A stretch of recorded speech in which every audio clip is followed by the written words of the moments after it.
We're watching Dilunga TV. Assalamu alaikum everyone. Karibuni katika kongamano letu la wanawake na Uislamu. Na mada yetu ya leo itakuwa inazungumzia wanawake katika jamii kupitia Uislamu wetu. Usisahau kulike na kucomment na kusubscribe Dilunga TV. Karibuni sana, naitwa Zulfa Msomali. Assalamu alaikum wa rahmatullahi wa barakatuh. Kwanza kabisa namshukuru Mwenyezi Mungu kwa kuweza kunifikishia siku hii ya leo. Nimekutana na wakina mama wenzangu wa Buguruni, dada zangu, mama zangu, wadogo zangu. Habari za Ramadhani. Mimi jamani, si mwalimu, sio ustadhati, si kwamba nina elimu kubwa, ila naona Allah tu mwenyewe amenichagua kufanya kazi yake, basi yeye mwenyewe ndio huwa ananipa kitu cha kuwafikishia. Kwa hiyo mnaweza mkaona hata namna ya uzungumzaji wangu mimi kidogo unakuwa tofauti na ambavyo mmezoea. Kwa hiyo mnipokee hivyo hivyo, na Allah awasikilizishe katika sikio la moyo, isiwe imeingia huku imetokea huku. Mazuri Na hapa ni kama nafua.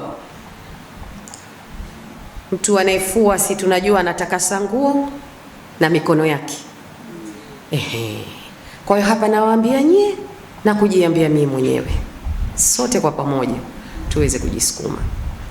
Nimeuliza maisha yetu ya Ramadhani yakoje? Madhuri, Mashaallah. Tunajikithirisha na ibada, tunaswali, tunafunga vizuri. Kipindi hiki tunasoma sana Qur'ani, Lakini Ramadhani ikiisha tunarudi kwenye maisha yale mengine. Lakini Allah hakutuleta kwa lengo hilo. Namna ambavyo unaishi hivi kwenye huu mwezi mtukufu wa Ramadhani, mwezi maalum, ndivyo ambavyo unatakiwa uishi hata baada ya Ramadhani. Na hapo ndipo utaanza kuona kama somu yako ilikuwa makbul ama la. Sio ikiisha Ramadhani umerudi tena kwenye maisha yale mengine. Hivi ndani ya mwaka mzima, mwezi mmoja tu ndio uishi kwa kumfurahi. Hamuioni hasara? Tunatakiwa namna ambavyo tunaishi mwezi huu ndivyo tuishi miezi mingine yote, ni hivyo hivyo.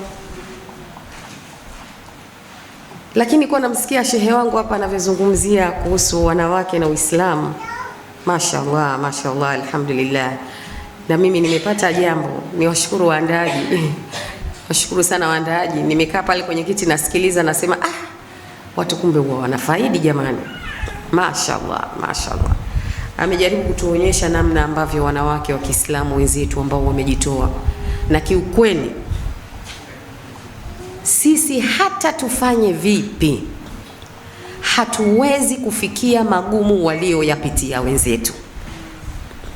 Wenzetu wamepitia magumu makubwa sana na walishinda. Hivi jamani, mimi niwaulize, sisi waume zetu, kuna mume ambaye jamani anaweza kafikia uovu wa Firauni? Waume zetu hawa, kuna mume anaweza kafikia uovu wa Firauni? Lakini Bi Asia ameshinda. Bi Asia ameweza. Si tunaona wenzetu namna ambavyo walipambana. Bi Asia alikaa na Firauni, alikuwa na lengo lake. Yeye alikuwa na Mola wake. Lakini Nabii Musa amelelewa wapi? Tumeona namna ambavyo uvumilivu wanawake wakati mwingine unatusaidia katika kuusimamisha Uislamu, katika kuendeleza Uislamu. Kuwepo kwa Bi Asia pale kulirahisisha malezi ya Musa, nabii wetu. Lakini asinge kuwepo, huenda Firauni angefanya alivyokuwa akiwafanyia watoto wale wengine, na yule angemfanyia hivyo hivyo. Lakini Bi Asia alipambana. Je, sisi kwenye familia zetu, huku tu kwenye familia zetu tunapambana? Mume akikukera kidogo, umeondoka na watoto wako na kuachia. Mume mlevi, wewe unaswali na kuachia watoto wako, mimi siwezi maisha haya, mimi kwetu nimelelewa katika mazingira ya dini. Unaondoka unamwachia watoto. Kwa maana unaacha na wale watoto na wenyewe pia wawe walevi watarajiwa. Wewe ndio unatakiwa upambane. Watoto wako wawe wazuri. Unatakiwa uvumilie kwa ajili ya Allah, kwa ajili ya kutengeneza kizazi kilichokuwepo hapa. Mume ana changamoto, wewe ndio kumsaidia. Allah hajakupeleka hapo kwa bahati mbaya. Kakupeleka kimkakati kabisa yani. Kasha kuona wewe ulivyo, anajua wewe yule ndo msaada wake. Wewe ndo kumsaidia. Wapo tunaishi nao ume zetu wengine hata kuswali hawaswali. Wapo. Lakini usiseme mimi shachoka, shasema sana shachoka mie basi tena. Hapana, unamchokea nani? Hiyo kazi yako umepewa. Kwa hiyo tujitahidi sana. Lakini tukimwangalia pia amemzungumzia Bi Hajira. Hivi tuongee tu ukweli.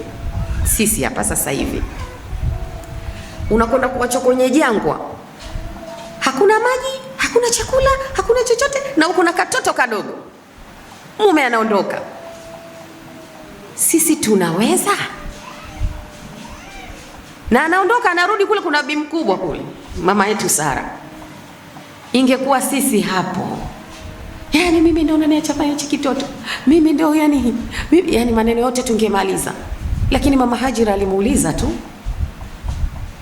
ni Allah ndio amesema uje uniache hapa. Kama ni Mola wangu ndio amekuamrisha uje uniweke hapa, nenda. Yani aliridhika kwa ajili ya Mola wake. Aliridhika kubaki kwenye jangwa na katoto kadogo, hakuna chakula, hakuna maji, kwa ajili ya Mola wake. Leo hii angalia ile jangwa ambalo alibaki pale Bi Hajira peke yake na katoto kachanga. Sasa hivi watu maji ya Zamzam, hebu angalia tunavyoyakimbilia. Kisikia mtu kaenda tu maji ya Zamzam, wanaokuwa kule ni muda wote unachanganyikiwa. Maji ya Zamzam mtu anywe, mtu, watu wanapona, watu wanafaidika mambo mengi kupitia ile maji. Lakini mwanamke mwenzetu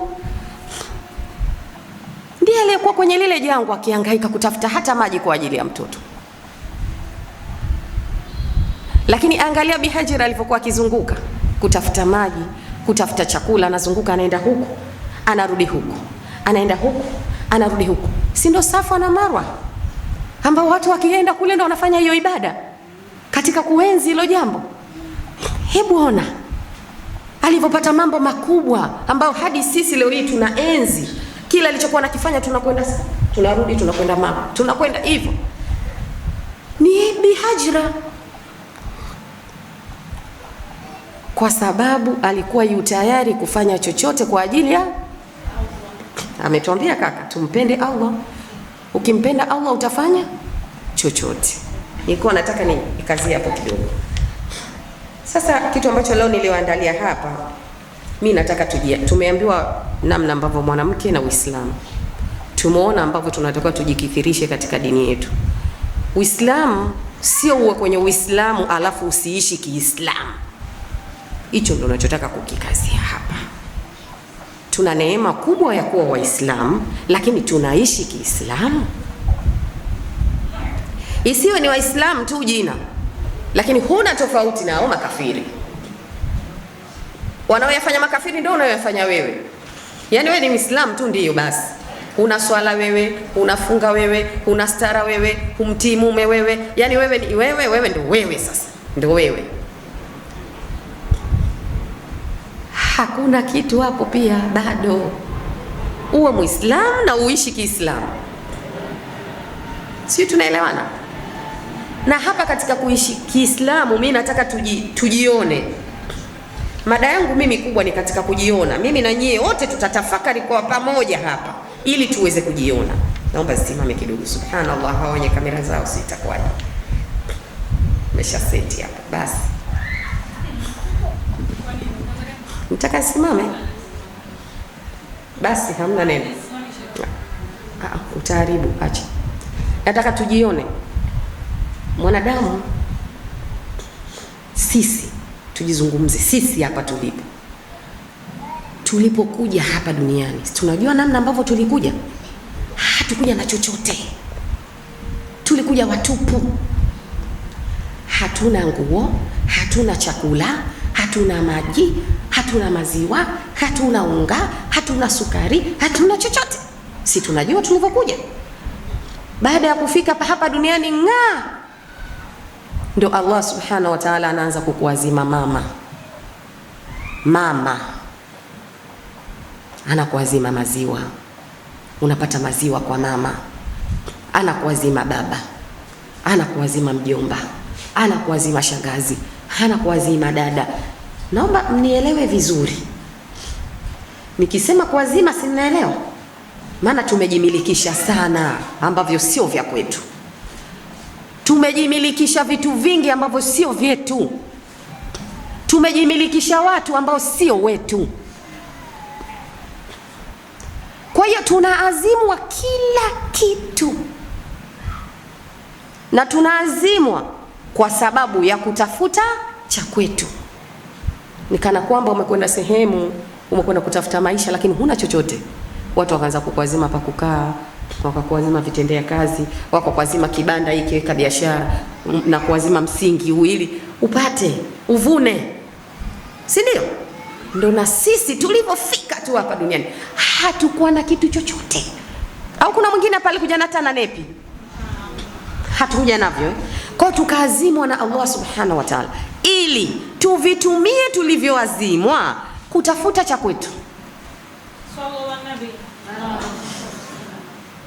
Na ndio maana Allah subhanahu wa ta'ala akitaka kuchukua kitu chake anachukua, humpangii na hujui muda gani anachukua, kwa sababu chake. Akitaka kumchukua mama anamchukua, unakuwa huna mama. Si tunajua unafiwa na mama, anamchukua, huna mama tena. Baba anamchukua, mume anamchukua, mtoto anamchukua, hata nyumba anaichukua, inaungua moto tu. Gari analichukua, linapata ajali. Hadi juba ulilovaa mtandio anauchukua, kwa sababu sio vya kwako na huna uwezo wa kuvizuia. Kuna mtu anaweza akamzuia Allah subhanahu wa ta'ala asichukue kitu chake? Hauna uwezo huo. Chochote kile ulicho nacho, chochote, nikisema chochote, kwanza nukta ya mwisho ya ulicho nacho mpaka nukta ya mwisho ulicho nacho, Allah akikitaka anakichukua. Kipi ambacho ni chako? Kipi ambacho ni chako wewe, ambacho Allah hakunyang'anyi? Hicho tu. Na tukitafakari katika akili tu za kawaida, hicho kitakuwa kina thamani sana kwetu, si ndio? Kwa sababu hicho Allah hachukui, vyote anachukua, ila hicho hachukui. Kwa hiyo kumbe hicho kina thamani sana na ni kikubwa sana, na ndio ambacho tunatakiwa tuwekeze nguvu na mali kwenye hicho, kwa sababu hicho kinabaki kuwa cha kwako, na mpaka ukifa unaondoka nacho. Lakini ukifa vilivyobaki vyote unaacha. Aidha Allah avichukue ukiwepo duniani, au akuchukue wewe uviache duniani. Naeleweka? Aidha avichukue hali ya kuwa mwenye upo hapa duniani na anavichukua, au anakuchukua wewe na vyote unaviacha hapa duniani. Watoto utawaacha, mume utamwacha, kila kitu utakiacha. Vyote ambavyo ulikuwa ukikesha, ukiamka saa 9 za usiku unakwenda kuhangaika nzuri, upate juba zuri, upate sijui nini nzuri, ukapate si unawe uonekane, vyote sekunde ni kubwa anachukua. Na kuchukua ni namna hizi, aidha uondoke uviache, au achukue upo na unaona kwa macho yako. Hivyo ambavyo tunapoteza muda hivyo, hivyo ambavyo ndo tunakesha navyo hivyo. Si tunaamka kuanzia asubuhi mpaka tunalala, si tuna shughuli, tuna mihangaiko, tunaikaika sisi. Umeenda kule, umeenda huku, umerudi huku, mfanya hili leo na kazi hii, leo niko biza jamani. Dakika ni nyingi, sekunde ni kubwa, sina udogo mwingine, sijui niseme nini. Anachukua Allah, au anakuchukua unaacha. Hicho kilicho chako tunazidi kukiona namna ambavyo kina thamani. Tunakiona ambavyo kina thamani. Lakini sisi tunahangaika sana na vitu ambavyo Allah anavichukua muda wote, na tunahangaika sana na vitu ambavyo tunaviacha. Tuangalie sasa hicho ambacho Allah hachukui anapoachia ni nini? Amali njema. Utaondoka na vitu viwili, kitu kimoja kati ya hivi viwili ndicho utakachobaki nacho, na hicho ndicho utakachoondoka nacho, na hicho ndicho siku ya Kiyama utakavyosimamishwa, aidha kikufae au kikuangamize.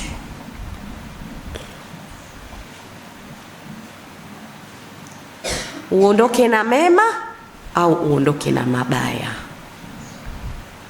Allah achukui. Ndio maana utakuja kukabidhiwa kitabu chako. Achukui. Ndio maana utakabidhiwa kitabu chako, kwa sababu haukabidhiwi juba. Vipenzi vyangu, hatukabidhiwi juba kule wala gorofa ulilojenga, si ndivyo? Unakabidhiwa nini? Kitabu chako. Kitabu kina nini? Kina ubobwa na maharage ule tunaohangaikia, kuku, kuna mishkaki. Aidha umepewa kwa mkono wa kulia au umepewa kwa mkono wa kushoto. Wakati unazaliwa huna chochote, kama nilivyosema, hujaja na chochote na pia huna chochote. Huna dhambi wewe. Kuna mtoto kazaliwa na madhambi? Hakuna. Kwa hiyo unapoanza safari yako hapa sasa, pale ndo unapoanza kuchukua kitu chako kidogo kidogo mpaka inafika siku unaondoka. Sasa pale ndo usijui kama ni kitabu chako ni chako utapewa kwa mkono wa kushoto au kwa mkono wa kulia. Mpaka hapa tunaona kumbe kuna kitu cha thamani mimi nakikosa, na hicho ndo nitachoondoka nacho, na hicho ndo nitakachosimama nacho siku ya Kiyama, na hicho ndo kitakachoniangamiza au kitakachonifaa. Kwa hiyo kumbe tupoteze muda kwenye kile kitu na si mengineyo.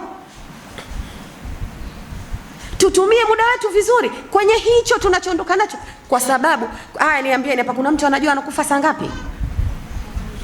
Unavyosema ngoja nitarudi kesho, ngoja nitamrudia Allah, nitajikithirisha kwenye ibada mimi, ngoja kwanza mwezi huu, na wewe huo mwezi unajua kama utaishi huo mwezi utaumaliza? Ngoja kwanza nifanye mipango yangu, ikikamilika ndo nitaanza kufanya ibada. Wewe hiyo mipango, wewe unapanga mipango? Kuna mwanadamu mwenye uwezo kupanga mipango? Mipango anapanga Allah peke yake. Sisi hatuna uwezo huo wa kupanga mipango.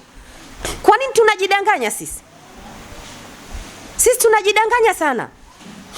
Tunajiona kama bado tuna muda mrefu, tunajiona kama bado tupo. Nitaanza kujistiri vizuri, ngoja nitaanza. Wewe utaanza, kumbe umebakisha siku 2 uondoke. Unaondokaje? Utasema nini uko unakoenda? Kaburi ni zito. Tunaliweza sisi kaburi jamani? Au tunadharau tu kwa kuwa bado hatujafika kule? Na ni safari ambayo tunakwenda muda wote, sekunde yoyote tumefika. Chapu tu.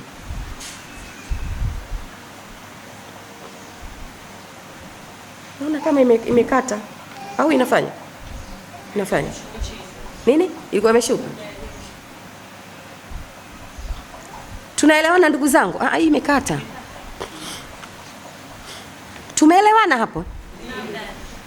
Tunazidi kuona namna gani kwamba kuna kitu cha thamani si tunakiacha. Na hicho ndo kitu tulichotumwa na Mola wetu. Sote tunajua kwamba tumeumbwa, tumeletwa kwa ajili ya nini? Ndio hicho tulichokuja kukifata sisi.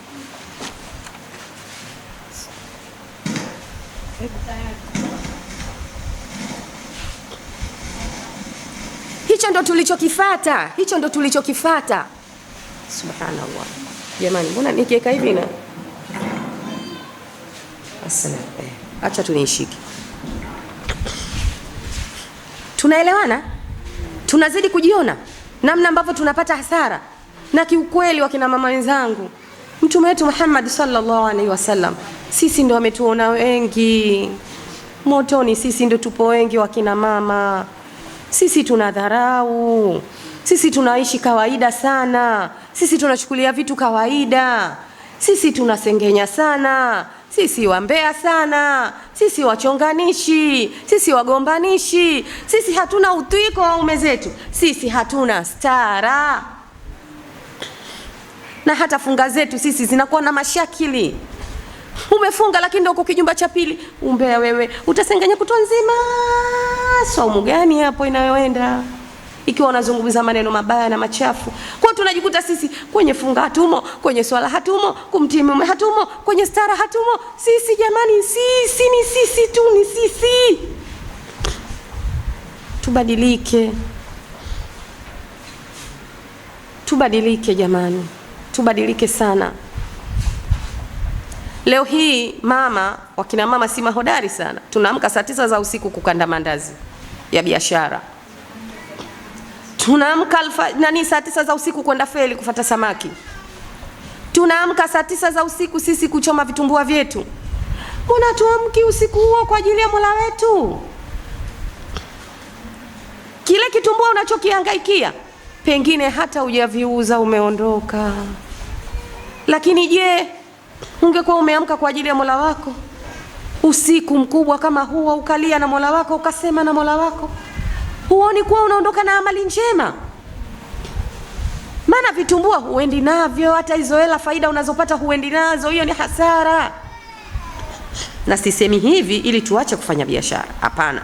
Ila kila unachoona tumepewa watoto, tumepewa waume, tumepewa wazazi, vyote ni faida kwetu katika kutengeneza amali njema.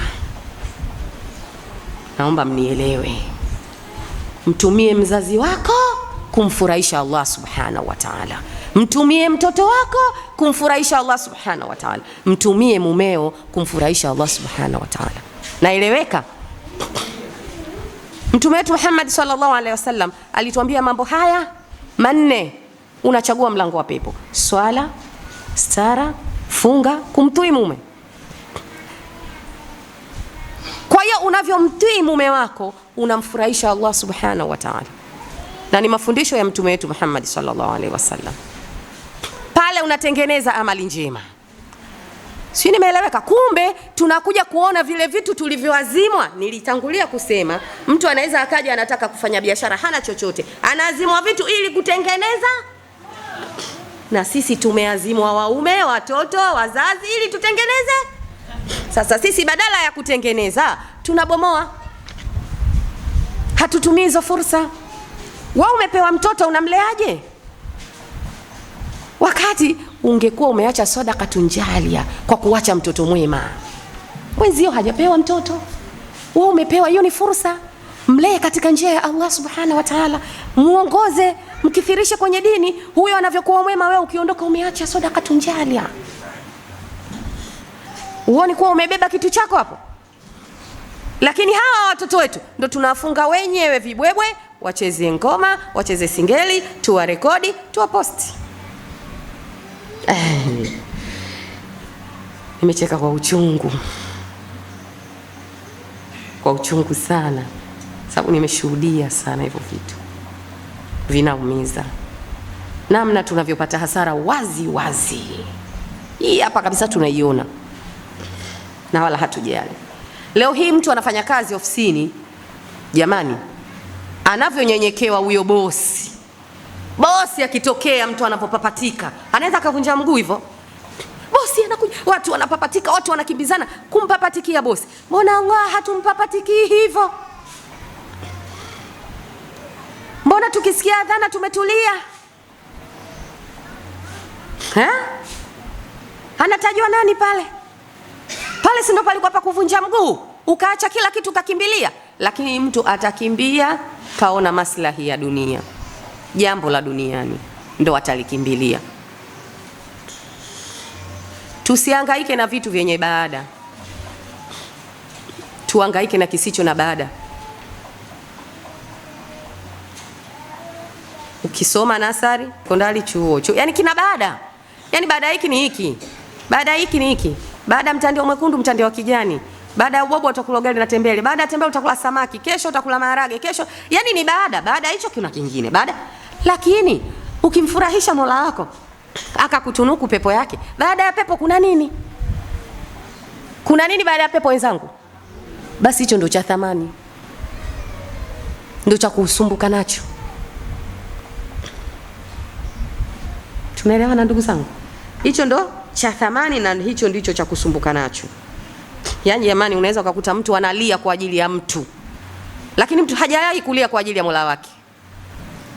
Mtu analia kweli kweli, tena mwingine na sumu anataka kunywa, lakini mtu halii kwa ajili ya Mola wake. Namna tulivyokuwa na hasara, tuna hasara kubwa sana. Mwenyezi Mungu atusaidie. Lakini kama shehe alivyosema kwamba tuna neema ya Uislamu, jamani, kuna Waislamu sisi wengine, sisi nikiwemo na mimi, sisi Waislamu wengine tumuombe sana Mwenyezi Mungu atuongoze pale alipopakusudia. Kile alichokikusudia tuje tukifanye kwa usahihi. Kwa sababu kuna sisi wengine ni Waislamu na bado kwenye vichwa vyetu tunaamini tunaishi Kiislamu vile ambavyo mtume wetu kafundisha. Kumbe bado hatupo hapo. Ni kama tunamwagilia ua bandia, alafu wenyewe tunajiona ni hodari wa kumwagilia. Tunalijua ua bandia? Unamwagilia afu unajiona wewe ni hodari wa kumwagilia. Kumbe hamna kitu unachokifanya wewe pale. Tupambane, tumwagilie mti wa kweli. Nikisema hivi na maanisha kwenye yale mambo manne kuna jambo la stara. Sisi tunaona hapa nimeshajistiri tayari. Mtu katupia kimtandio chake, chini kavaa kisuruali chake na kiblauzi chake mizali lile koti lake refu hadi huku, anakuambia yuko kwenye stara na ni Muislamu kamaliza. Hapana jamani. Tujitahidi. Hebu tujitahidi hilo shungi tuloamba tushushe. Sisi tumeambiwa tusivae mavazi yenye mfanano na mavazi ya kiume. Jamani, kuna maustadhati hapa. Si mnasoma nyewe mko darasa? Tunaruhusiwa? Haturuhusiwi kuvaa mavazi yenye mfanano na mavazi ya kiume. Haya, suruali ni vazi gani?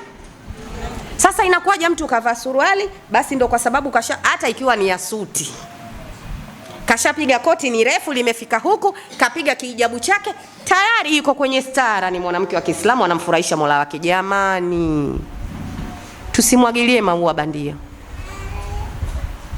Tusimwagilie, tuziangalie stara zetu, tuzichunguze, tuwaulize walimu wetu, stara ya mwanamke wa Kiislamu ikoje? Je, ikiwa hivi niko sahihi? Maana sasa hivi ni kihijabu tu. Ni kihijabu mtu akikipiga hapa tayari kamaliza. Akipiga kile kihijabu chake tena muda mwingine shingo iko wazi. Mwanamke shingo iko wazi, ni uchi kwa mwanamke. Atuwaoni? Hapana. Tujitathmini sana.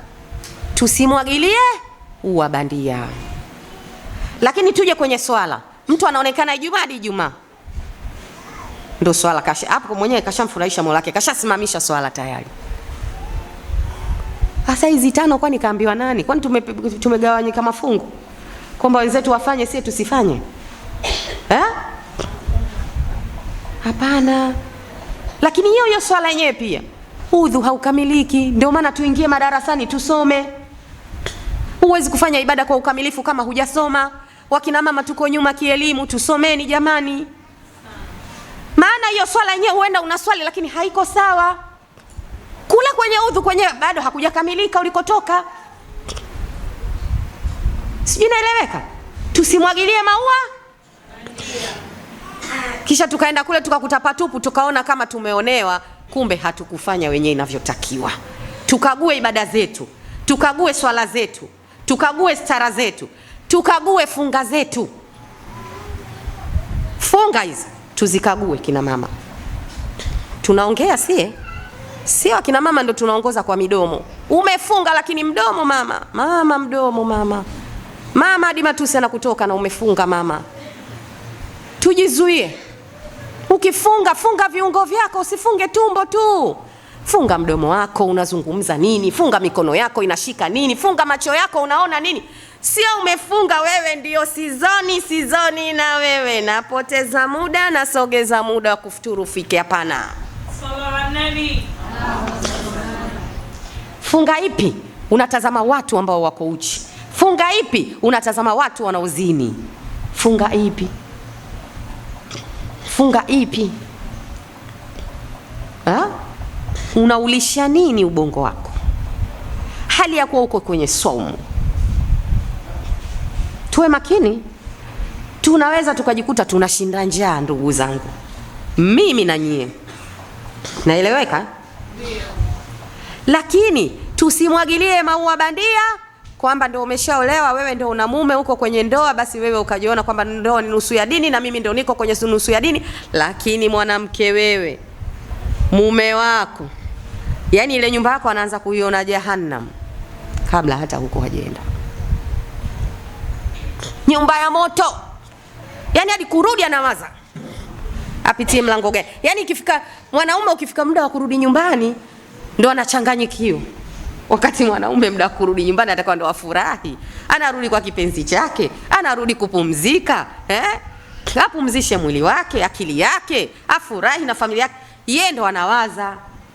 Mwingine anaenda hata kwa rafiki yake kwanza kakae, yani hata siwezi, yani nikirudi kule nyumbani kwangu kwa moto. Yani kwa nini wanawake sie tuwe hivyo? Tusimwagilie maua bandia, vipenzi vyangu.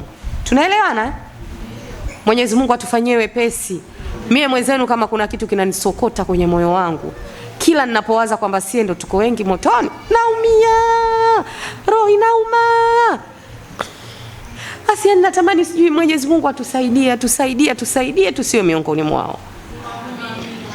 Atuone huruma, tusiwe miongoni mwao. Yani inauma ukianza kuwaza kwanza maisha ya kaburi. Jamani, maisha ya kaburini ni marefu sana kuliko hapa duniani, marefu mno.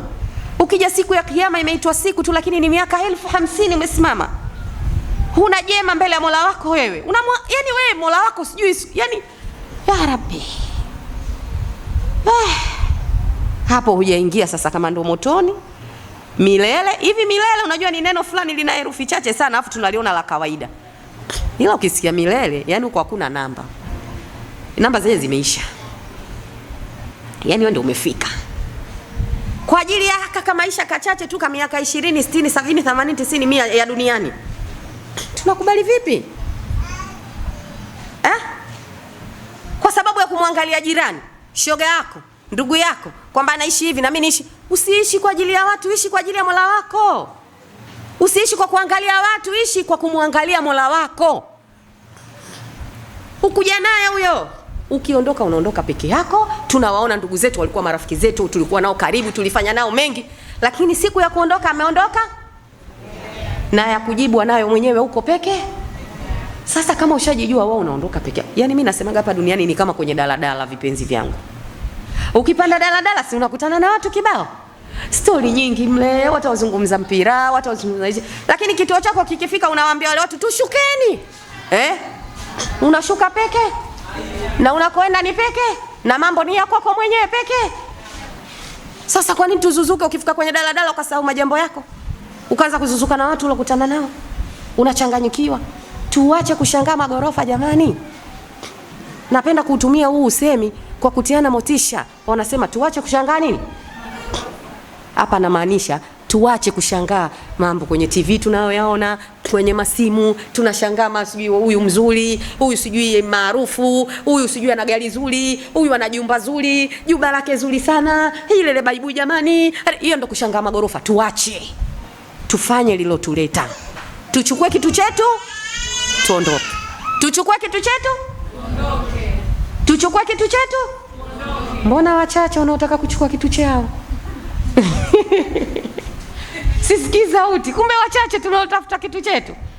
Haya, tuchukue kitu chetu, tuondoke. Haya mengine Allah ametugea ya kutusapoti tuweze kupata kitu chetu, tuondoke. Hata huo ubwabwa unaokula Allah akakugea upate nguvu ya kuswali. Hilo juba umepewa uvae upate kujistiri, ufanye swala ukiwa umejistiri. Hiyo nyumba nzuri umepewa ukae ili upate utulivu, ulale vizuri, upate kufanya ibada.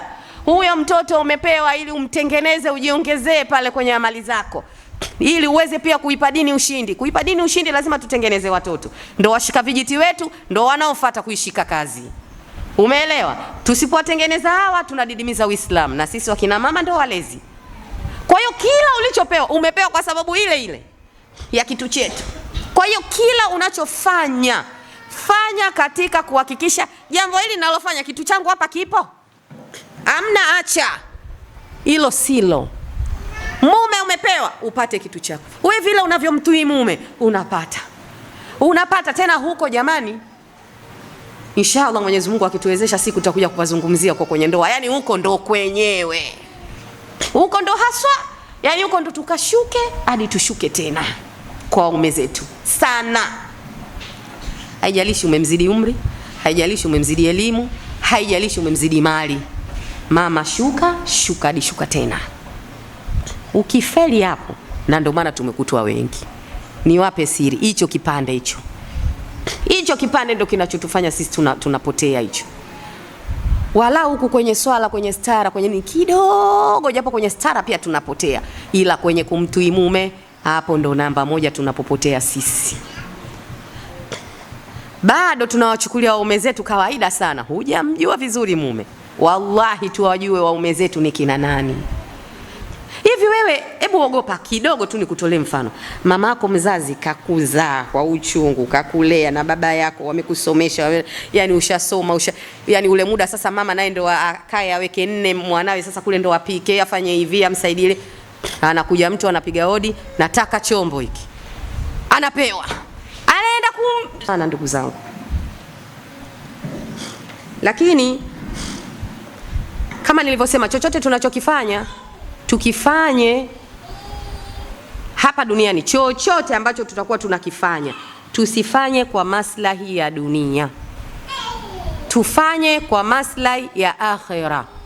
Muda wetu tuutumie kwa maslahi ya, kwa sababu kifo kinakukata na maisha ya dunia. Ila kupoteza muda kuna kukata na maisha ya akhera. Nitakuwa nimeeleweka hapa au nifafanue vizuri? Kifo kinakukata na maisha ya dunia. Lakini kupoteza muda hapa kuna kukata na maisha ya akhera. Yaani wewe kwenye maisha ya akhera ndio utaponda kukatika kule. Kwa sababu si ulipoteza muda hapa. Na kifo kinakukata na maisha ya hapa. Una maisha tena hapa. Kifo kikija una maisha hapa. Na ukipoteza muda pia huna maisha akhera. Naeleweka? Sasa nataka niwape mfano mmoja ili tuzidi kujiona. Mimi hapa sasa hivi naenda zangu hotelini. Yani leo mimi sisimami. Mimi hapa leo naenda zangu hotelini. Naenda kukodi chumba cha hoteli. Si ndio? Tunajua vyumba vya hotelini kule kwenye mahoteli.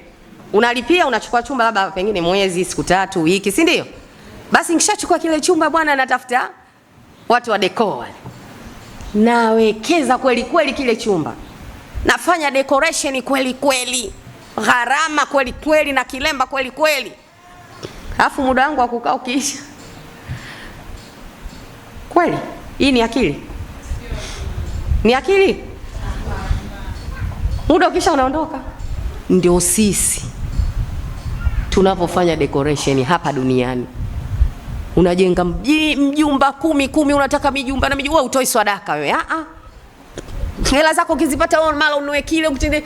Alafu muda ukisha tu ukiondoka. Umewacha. Umeviacha kama ambavyo ulitumia gharama kubwa kule hotelini ukawaachia wenye hoteli. Ndio na sisi hapa duniani tunafanya sana decoration hapa duniani. Mwisho wa siku tunaondoka tunaviacha. Au kuna mtu alishaikufa jamani tukamwona kaondoka na feni lake? Labda wapo, mimi sijai kuona tu. Mtu pengine alivyokufa mwenye feni lake kaondoka nalo, kalihangaikia sana, alikuwa mwenyewe anauza vitumbua, kwa hiyo feni lake kachukua. Keti kina mama. Tunaanza kuona lakini tunaona namna tunavyotafakari hapa Maana hapa mimi tunatafakari tu, wenyewe tujione. Unajua tukitafakari vizuri tukajiona, tutapata msukumo wa kujisukuma sasa kwenye kuishi Kiislamu. Maana tumeambiwa hapa Uislamu ni neema, lakini inajazia kuwa tuishi Kiislamu. Sasa ili tuishi Kiislamu, kwanza tujione namna tunavyoipata hasara. Tunafanya sana decoration hapa duniani. Tunahangaika mahela, ukiyapata mama unaweka vibubu, mama unaweka vibubu, unaweka vibubu. Kumbe ungetoa sadaka. Ndio ulikuwa umejitengenezea kule unakoenda. Ile ndo yako. Hiyo unaojenga nyumba sio yako. Ukiondoka tu wenzao wanapigana huko. Ukiondoka tu ulojuba ndo wanaligombania. Lakini ile uloitanguliza ile ndo unaikuta, ile ndo ya kwako na hicho ndo kitu chako. Ndo kitu? Tuchukue kitu chetu? Wachache tena ya Rabbi. Au ndo maana tuwakutoa wengi. Jamani, tuchukue kitu chetu?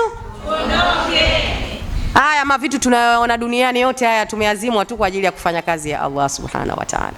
Kwa kama tunapewa, Allah ametufadhilisha, ametugea, tuyatumie katika njia ile ile.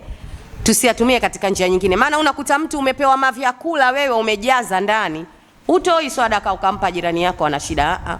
Ila sasa ushapika, mshakula, vimebaki, mmeshiba, vitachacha, pelekeni, hatuviwezi. Kweli? Kweli? Toa. Kabla hujajua kinakutosha au hakikutoshi, toa. Hapo ndo unatoa. Yaani tutoe sadaka katika mlango ule wa haki unaotakiwa. Kila jambo. Kama nilivyosema, tuache kumwagilia ua.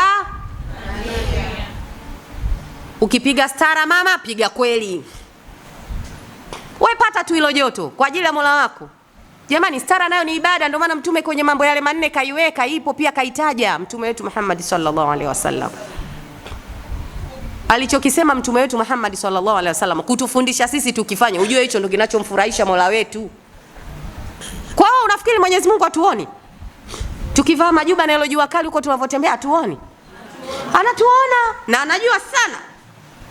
Kama kuna joto, kuna nini, anajua. Hiyo ni ibada mama.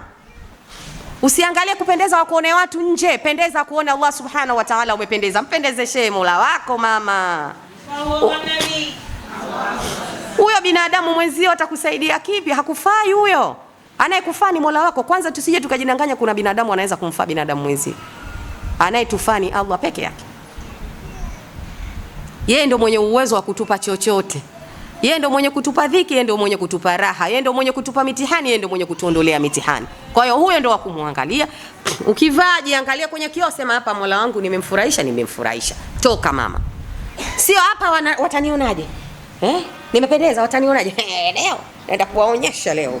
Nzuri Au unafikiri unashona vizuri, mafundi wao kwanza anashona vibaya. We mama we. Fundi gani? Fundi gani huyo? Hivyo muongea na Allah, unajua unaondoka saa ngapi? Ndio maana tunajeuri sie. Tumeongea naye, kashatuambia. Hasa kama hatujui jeuri tunatoa wapi? Wakati kumbe mimi na wewe tunavozungumza hapa labda zimebaki sekunde 2 tu. Hao hatujaona wenzetu wanavoondoka. Hawajaumwa wala nini wala hawana huo utu uzima na wanaondoka. Sasa sisi tunasubiri nini? Usiangalie binadamu, muangalie Mola wako. Hii ni sehemu ambayo tumekuja kuchagua maisha. Tumekuja kutafuta.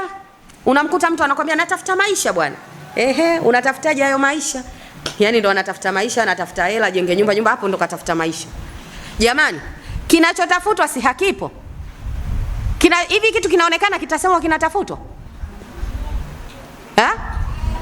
Kinachotafutwa hakipo, si ndio? Sasa ukisikia mtu anatafuta maisha, mtu huyo anatafuta akhira.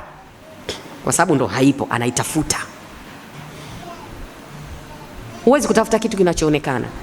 Kwa hiyo tukisema tunatafuta maisha, tunatafuta akhira. Na Mwenyezi Mungu ametuambia, duniani si chochote, si lolote, ni mchezo na pumbao. Na akhira, nyumba ya akhira ndiyo maisha haswa. Kumbe maisha ni akhira. Kumbe ndo maana hapa duniani unajua kuna maneno yamepinduliwa katika namna ya kutufanya sisi tujilee katika kilele mama, tusijikithirishe kwenye ibada. Na nitawaambia leo hayo maneno yanatuharibu sana. Ukisikia mtu anatafuta maisha, anatafuta akhera, so unatafuta maisha ufanye mambo tu ya upuuzi duniani, upate hela, ufanye bata, ufanye nini, wewe ndio unasema unatafuta maisha. Hali ya kuwa Mola wetu ametuambia na nyumba ya akhera ndiyo maisha haswa. Kumbe kule ndiyo maisha, hapa katuleta tutafute. Kwa hiyo hapa tunatafuta. Vile unavyojiona umeswali, umefunga, umefanya, ndio unatafuta maisha. Umefanya kheri, umefanya, ndio unayatafuta pale. Unajaza kikapu chako. Ukiondoka unaondoka vizuri. Jamani, janna ni kama uwanja. Tujenge.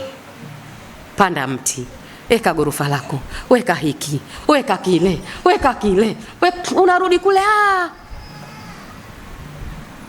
Tunaelewana? Tunapita tu. Wasikudanganye shoga zako hao. Huyu naye siku hizi kawa mshamba na mijuba hiyo. Yeye ndo mshamba mwenzangu. We mjanja so.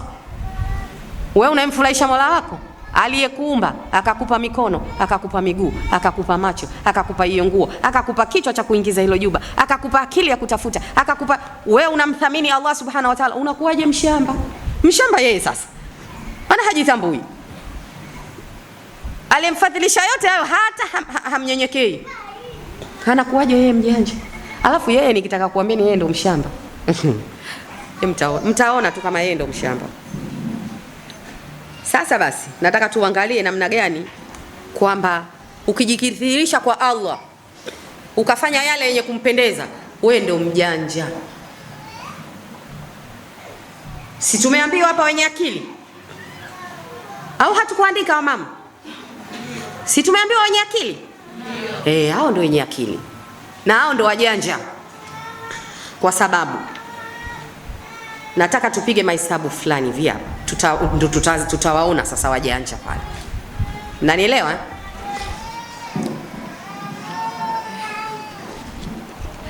Haya.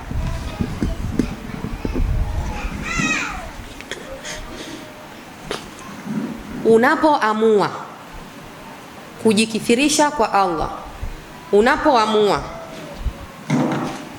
kuna njia mbili hapa. Tuko hapa kati. Waniweke hivi. Mnaniona? Kuna njia mbili hapa. Tuko hapa. Kuna njia mbili. Kuna njia hii, alafu kuna njia hii. Njia ni hizi mbili. Na ndio maana kila unachokifanya mwanadamu, aidha ni dhambi ama thawabu, hakuna hata chembe inayoachwa. Hata chembe. Hata ikiwa kwa uzito wa Allah kashasema inaletwa. Sijui inaeleweka? Hakuna hata chembe wala nukta inayoachwa. Hadi ambalo hujalitoa kwenye mdomo, umelifikiria tu moyoni, umemsengenya tu mtu. Yaani kumbe ushasema ili nalo, ila hujasema, hujatoa hapa, umefikiria moyoni. Imo. Imeandikwa hiyo. Imo. Kila nukta ya unachokifanya. Ndio maana tunaomba tujitafakari kuanzia unaamka mpaka unalala. Ulioyafanya wewe ni yenye kumfurahisha Allah au ya kumkasirisha? Sasa basi, unapoamua kwenye hizi njia mbili, unapoamua mimi nakwenda kwenye njia ya Allah subhanahu wa ta'ala, hii njia ndugu yangu haina uchaguzi. Uchagui hapa. Tuambiane ukweli. Uchagui kwenye hii njia. Uchagui. Huku ni sami'na wa ata'na. Unatakiwa ufanye ulioamrishwa kufanya na uache uliokatazwa. Huku una amri yako huku. Umeambiwa dhuhuri ni saa 7, dhuhuri ni saa 7. Maana dhuhuri tunaswali saa 9, saa 10. Umeambiwa uswali alfajiri, uswali dhuhuri, uswali alasili, magharibi, isha, basi zote uswali. Umepewa sheria za swala, fata. Umeambiwa udhu, fata. Umeambiwa kufunga, funga. Umeambiwa stara, stara. Umeambiwa kumtimu, ndio hii njia. Uliokatazwa acha, ulioambiwa fanya ndio fanya, ndio hii njia. Naeleweka? Lakini naomba mnisikilize kwenye lakini. Hapa ndio unapopataka lakini. Kwa muda mfupi mno. Muda mfupi sana, sana. Na nikitaka niwadhihirishie kuwa ni muda mfupi sana, angalia leo hii ndugu zetu waliotangulia. Kwanza tukisikia karne zilizopita, ukijaji kwanza kuanzia Nabii Adam, hivi ni miaka mingapi? Na zile karne zilizokuja mpaka kwa mtume wetu Muhammad sallallahu alaihi wasallam. Sasa kule kote tuache, tuje sisi yule bibi yako, bibi yake na bibi yake na bibi yake toka amekufa, sinaweza ikafika hata miaka 1000. Hapo sinafika 1000. Haya, niambie, kuna mtu hapa duniani anaweza kaishi hata miaka 200? Tufanye sasa anaishi. Mimi nataka tuwekelea anaishi. Mtu anaishi hapa duniani miaka 200, lakini hii nimewekelea. Najua maisha ya kaburi 1000 ni ndogo, tena ni ndogo mno. Na duniani miaka 200 ni mingi, tena ni mingi mno. Ila tunaekea ili tuone mahesabu yetu tunayoyapiga, sawa? Haya, duniani nimekaa miaka 200. Nikifa naenda kukaa kule miaka 1000. Miaka mingi wapi nimekaa sana? Kaburini. Hapa naizungumzia kaburini tu. Duniani nimekaa miaka 200, alafu nilivyokufa kaburini nimekaa miaka 1000. Wapi nimekaa miaka mingi? Imezidi miaka mingapi? 800. Si ndio? Kumbe kaburini nakaa sana Kweli unaweza ukazuzuka na dunia? Ukaacha kuandaa kule ambako unaenda kukaa sana? Si utaandaa ili kule unakwenda kukaa sana ndio ukakae vizuri. Kwa mpaka hapo tunaona kumbe kwa Allah hapa sichagui, ila kwa muda mfupi, kwa sababu duniani nakaa miaka 200 tu, ndio ambayo mimi sichagui, ndio ambayo mimi kwa sababu tunaambiwa pepo ya kafiri ni dunia jamani. Ukijiona nayo unapenda sana mambo mazuri tu ndio yamekukaa loni. Kwa kweli hapo Mola wako kumfurahisha inaweza ikawa ngumu. Sababu anakuwa ujitoe kwa ajili ya Allah subhanahu wa ta'ala. Kuna mitihani kama alivyosema kaka wacha Mungu, huenda ni wengi. Mitihani ipo ya kupandishwa daraja ya nini, kwa utapitia vitu, lakini vile unavyovipitia ndio maana tunaambiwa muumini duniani ni kama jela. Sasa wewe ukisikia muumini duniani ni kama jela, kuna mtu anajipangia? Wakiambiwa lale saa 2, si wanalala saa 2? Haujipangii. Kwa hiyo muumini anatakiwa aishi maisha sio ya kujipangia yeye, aishi maisha aliyopangiwa na Mola wetu. Lakini ukipiga mahesabu, Mola wetu maisha haya ambayo ametuwekea hapa, ambayo sisi tunatakiwa tuseme na nafsi zetu tuzikandamize, kumbe ni muda mchache. Si tumeona 200 tu, lakini kule ukienda una miaka 1000 kaburini. Hapo nimezungumzia kaburini. Siku ya kiyama ni miaka 1050. Tunazidi kuona kama maisha ya dunia ni madogo sana. Siku ya kiyama miaka 1000. Alafu ukiingia kule akhera, kama ndio motoni au peponi, ni milele. Mpaka hapo unaona kama duniani yani umepita tu, yani ni kama kanjia tu. Ni muda mdogo sana. Mdogo mno. Kwa hiyo sasa mtu mwenye akili kama alivyosema kaka, lazima utachanganua. Mimi hii njia ya Allah nayoichagua, huku natakiwa nifuate ambayo Allah ameamrisha na niache aliyokataza. Kuna mambo ambayo Allah ameyakataza na yatamani, lakini nitafunga moyo wangu kwa sababu hapa ni kwa muda mfupi. Si inaeleweka? Lakini sasa ukachagua njia hii ya ibilisi, huku uko huru, umevaa suruali shauri yako, umevaa kipensi shauri yako, hujaswali, hujafunga, hujafanya nini, yani hivyo, ila utachagua kwa muda mfupi. Mimi bwana kuja nisimame, naona hata sipati sijui naeleweka. Mimi nataka nisimame ili hapa bado hamjanielewa vizuri. Only on Dilunga TV.